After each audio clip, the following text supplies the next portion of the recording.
Hello everyone, and welcome back to the channel. My name is Wolf, and in this video, we are going over all of the new additions and changes in Dragonfire's latest 1.3 update. In this update, Spectral Studios added not one, not two, but 5 new dragons, each with their own gear and scale block. They also added new wild nest spawns for all of the dragons in the game. And now, there's even a way to control the spawns. No more caverns full of wandering dragons or oceans full of floating scales everywhere.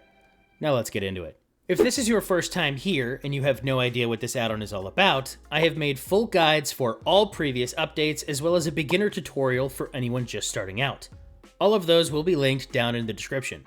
Now, for those of you who don't know, Dragonfire is originally a Java mod, and slowly but surely Spectral Studios is porting over all of the dragons from the series. Update 1.3 brought us a few fan favorites: the Reindeer Dragon, the Macaw Dragon, the Samurai Dragon, the Kitsune Dragon, and the End Prowler Dragon. Let's take a closer look at each one of these new dragons. First is the Reindeer Dragon, the very festive deer dragon, and probably my favorite new armor set. This caveman, wild man aesthetic is amazing, and it even matches the weapon, which looks like a club. The dragon itself eats carrots. The armor set bonus grants health boost 3, and because this dragon is classified as an ice typing, the weapon will apply slow to enemies. You can find this guy in any of the snowy biomes. Next we have the Macaw Dragon. This beautiful parrot dragon comes with an equally bird-like armor set, which grants jump boost 3 and feather falling. The dragon itself eats melon seeds, and it's a wind dragon, so the Macaw Saber deals knockback. These birds can be found in any jungle biome. This is the Samurai Dragon. Definitely one of the coolest dragon designs in the entire add-on. This guy, sticking to theme, eats raw salmon. Its armor set bonus grants strength 4, and it is also a wind typing, which gives the weapon knockback.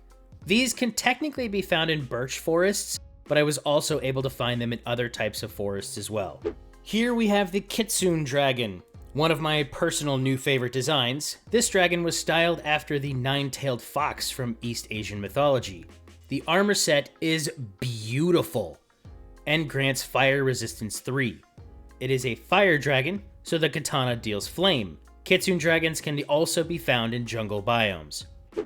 Lastly, we have the End Prowler Dragon. This demon can only be found in the End, and I absolutely love the color scheme. The glowing light blue and the purple is so cool. This dragon, again, keeping with the End theme, eats chorus fruit. The armor set bonus is speed 2, and this dragon is labeled as doing end damage, which is just a different way to say wither. So this weapon applies the wither debuff with the staff, which will deal damage over time. Now, my first thoughts after having some experience with other dragon add-ons is that Spectral Studios, by far, has the best dragon designs on the entire marketplace. Like, hands down, the artists who make these are absolutely fantastic. However, Spectral Studios needs to take a page out of Shapescape's animations book, because the animations for these guys is still a little wonky. Some of the models don't quite sit correctly, and other parts phase through some blocks. Now granted, I am not a dev, and I have no idea the intricacies that some of this stuff requires. Man, if these two studios ever got together to create something, it would be absolutely top tier, let me tell you.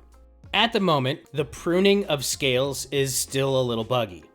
When the update launched, a bunch of hotfixes immediately went out to fix some texture issues, and part of that fix was also to fix the scales. And I don't think that that part has made it into the game completely, but the devs are aware of the issue. So once you are able to collect the scales, you can make all of this new amazing gear, as well as the new scale blocks that came with each dragon. The End Prowler's block is pretty trippy, but I could definitely see it used as being like a cool accent wall. The Kitsune Dragon block looks like somebody tried to retexture a lava block. Sometimes it kind of gives me a headache if I look at it too hard. The Samurai Dragon block has this really cool imperial design to it, which could be amazing looking when added into like a Japanese style castle or maybe a temple of some kind. The McClaw's dragon block is super colorful and would make an amazing carpet or a rug. The reindeer block, I think was supposed to look like fur, but I'm definitely getting more like roof shingles or maybe some thatch walls for a hut or like a wilderness camp of some kind. All of these, great additions to the add-on. Something small I just wanted to add here was now dragon eggs give off a small audible noise when you come near them.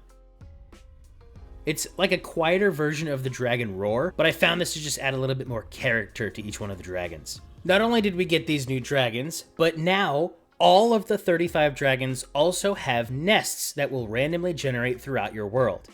Base rule of thumb is that if the dragon can spawn in that biome, you can also find its nest there as well. Now let me preface this section of the video with, this is still Bedrock Edition, and World Gen is a brand new topic for a lot of these add-ons. The restrictions on Bedrock Edition are much different than they are on Java, so there's gonna be some weird kinks and things that need worked out.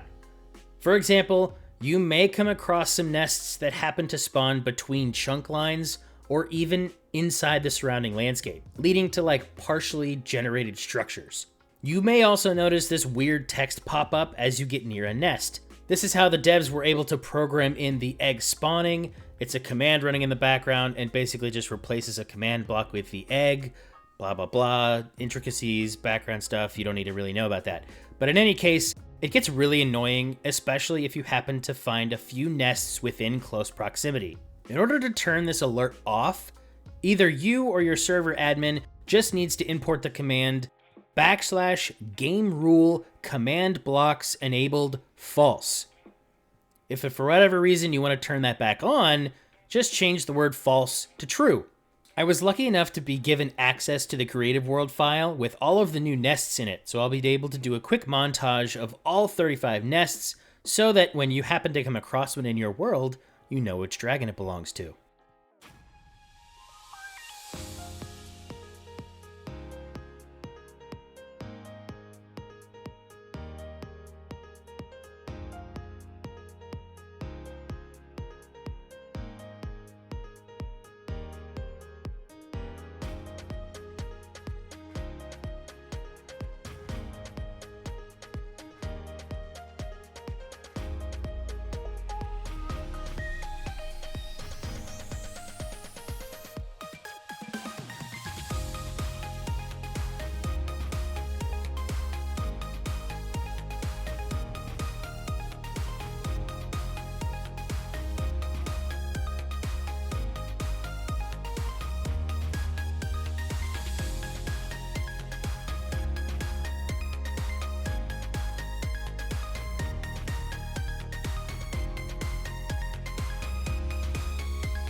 Some of these nests are really cool, and I could totally see borrowing these structures as a base, especially if you're someone who isn't building savvy.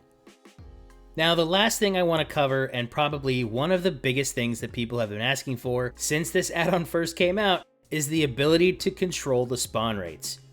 When holding the Dragopedia in your hand, left trigger or right click will open the spawn editor. Here, you can adjust each and every dragon with a slider. These are percentages from what I've been able to test out myself, so if you want to completely remove an entire species or just tune down the overall spawn rates, you now have that option. Disclaimer, if you turn a dragon completely off, that means the eggs will not spawn either. Unfortunately, the nest will still show up, so you'll see the command text run twice every time you find a nest, once for the egg spawning in, and then again for despawning. So keep in mind, if you run the command to turn off the alert, you're just gonna find a bunch of empty nests everywhere. But for now, guys, that is everything that came with the 1.3 Nest update to Dragonfire. If you have a suggestion or another add-on you want me to review or make a guide for, let me know down in the comments. If you guys enjoyed the video, do me a favor and drop a like, and consider subscribing if you want to stay up to date with some of the best add-ons in the Minecraft marketplace. But thank you all for coming and watching, and I'll catch you all in the next one. Wolf, out!